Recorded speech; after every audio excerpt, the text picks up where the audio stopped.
hapon po sa ating Sabi nga nila, kung sa mga boss bahay natin, pa, no? Nandito po tayo sa may Claveria Street, happy no? life. So ito po yung update natin, no? Happy Napakarami na pa. mama, happy life. Walang si Tatay Digong nagpabili dako o hospital, dako o pagmahal para sa kababaihan. Kita mismo din sa Mindanao, sa atong Dakbayan, saksi kung unsa si Tatay Digong kadako yung pagmahal ang pag-hospital sa kababaihan. Karon, paminaw na to sa atong mga kababaihan!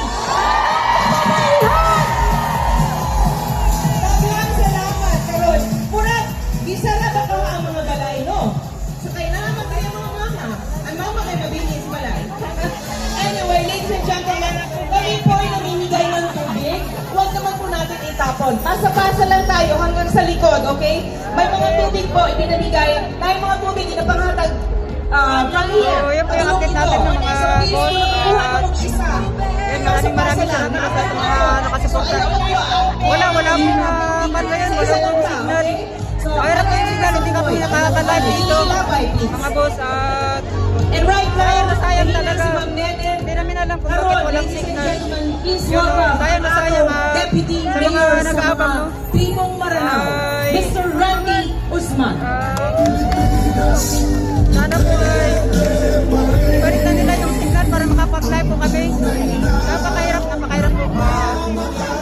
Allahu Akbar! Allahu Akbar! Allahu Akbar! Alhamdulillah. Wassalatu wassalamu ala Sayyidina Muhammad. Wa ba'd. Assalamualaikum warahmatullahi ta'ala wabarakatuh. Ako po ay nanawagan sa lahat ng mga Pilipino na ito ngayon ay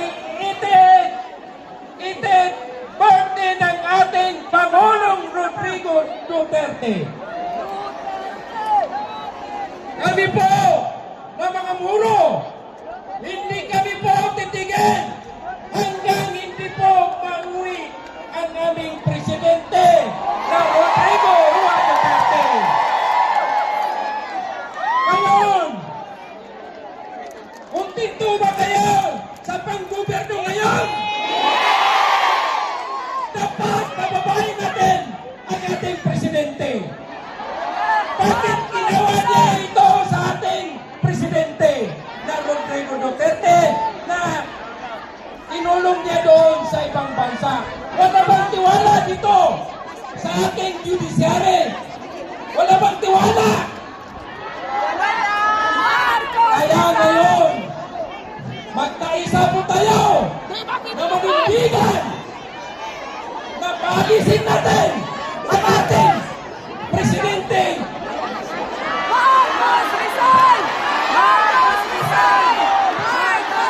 Mga kapatid ko, kayo po ay nanalangin kayo na dapat balik ang ating presidente Rodrigo Duterte. Sa tingin ko ay nakikinig po sa atin, nakikinig po ang Allah sa atin na ang hiningi natin na ipabalik ang ating presidente Rodrigo Duterte. Kami po mga muro, malaking utang na loob namin sa kanya. Ginawa niya yung panahon dito sa Davao na isa lang ang milyon. Yung pag-upo niya na 1988 na nagiging milyon. Alam niya ang mga muro na bawat tribo may representative. Ginawa niyang anin na tribo ng Duterte. Yun po ang isang legacy ng mga muro na ipinaglaban po ni Duterte ang mga muro. Yun mga boss, ito po yung mga kaganapan ngayong araw po, no? Muslim or Christian o Napakahirap.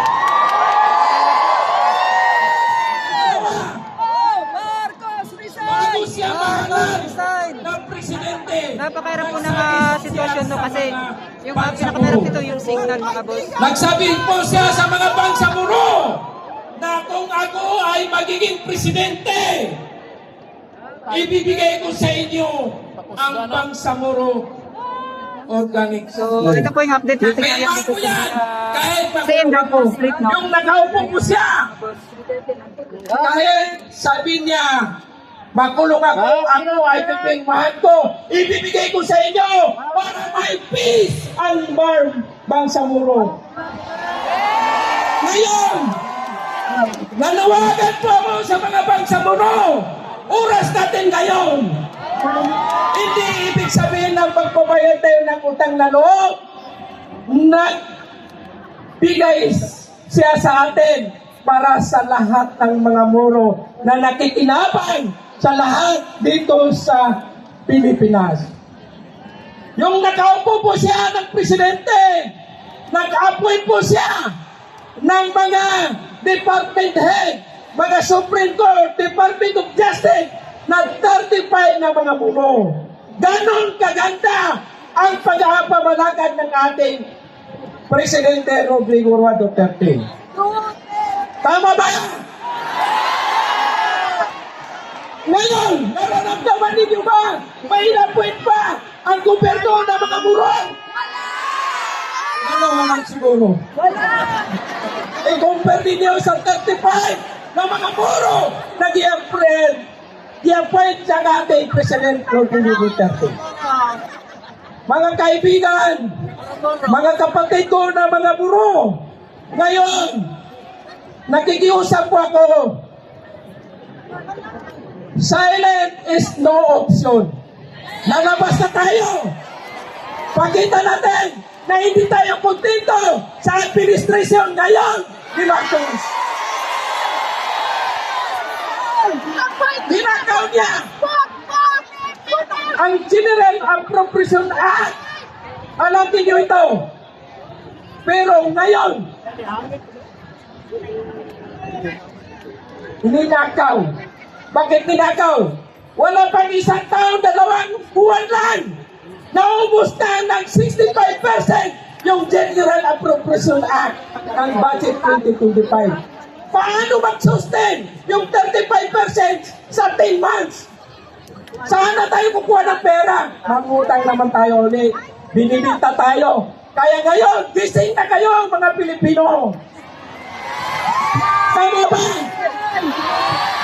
Ngayon po, tinatawagan po namin ang lahat ng sambayan ng Pilipino. Lalabas na po kayo! Hindi tayo kontento sa panggobyerno. Hindi po tayo may pag-asa pa. Wala po tayong pag-asa.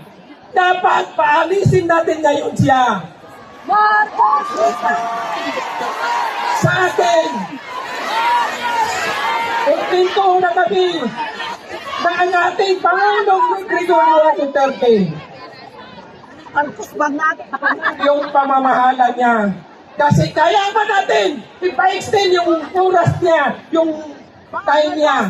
Pero ayaw niya kasi may batas na 6 na taon lang ang presidente. Pero sila, kaya nagkaganito tayo kasi may personal interest sila.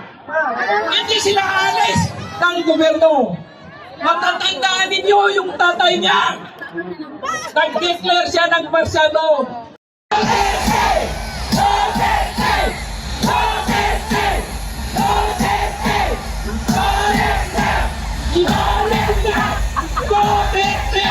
Ibalik kita sa Pilipinas.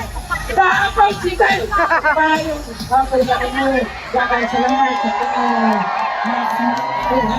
Assalamualaikum warahmatullahi wabarakatuh.